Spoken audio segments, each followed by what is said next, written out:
നല്ല തേങ്ങാപ്പാലിൽ വേവിച്ചുടച്ചെടുത്ത കപ്പ കഴിക്കാൻ ആർക്കൊക്കെ ഇഷ്ടമാണ്. അപ്പോൾ നമുക്ക് വീഡിയോ കണ്ടു നോക്കാം. അപ്പോൾ വീഡിയോ ചെയ്യുന്നത് നമ്മുടെ സെക്കീനത്താത്തയാണ് കേട്ടോ. ഇതിലേക്ക് 1 കിലോ കപ്പ ഉപ്പിട്ട് വേവിച്ച് വെള്ളമൊക്കെ ഊറ്റി കളഞ്ഞതാണ്. അപ്പോൾ അതിലേക്ക് കുറച്ച് ചെറിയ ഉള്ളിയും 1-2 പച്ചമുളകും ഇട്ടതിന് ശേഷം ഒന്ന് ചെറുതായി ഉടച്ചു കൊടുക്കുക.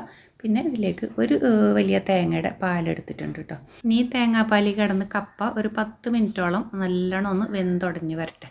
പിന്നെ ഇതിന് ഒന്ന് വറവിട്ട് കൊടുക്കണം. അതിന് അല്പം വെളിച്ചെണ്ണയിൽ ഒരു അല്പം കടുക് ഇട്ട് കൊടുത്താൽ മതി കേട്ടോ. അതിന് ശേഷം കുറച്ച് ഉള്ളിയും വെളുത്തുള്ളിയും കൂടി ചെറുതായി അരിഞ്ഞതും പിന്നെ വേപ്പിലയും ഉണക്കമുളകും കൂടെ ഒന്ന് മൂപ്പിച്ചതിന് ശേഷം അധികം മൂത്ത് പോകണ്ട. അപ്പോൾ അതിലേക്ക് ഒഴിച്ചു കൊടുക്കുക. കണ്ടോ, സംഗതി റെഡി ആയിട്ടുണ്ട്. ഉപ്പ് പാകത്തിനാണോ നോക്കുക. അതുപോലെ ഇറക്കുന്ന ടൈമിൽ കുറച്ച് ലൂസായി തന്നെ ഇറക്കി വെക്കണം കേട്ടോ. അത് കാരണം കപ്പ ആയതുകൊണ്ട് തന്നെ പെട്ടെന്ന് തിക്കായി വരും.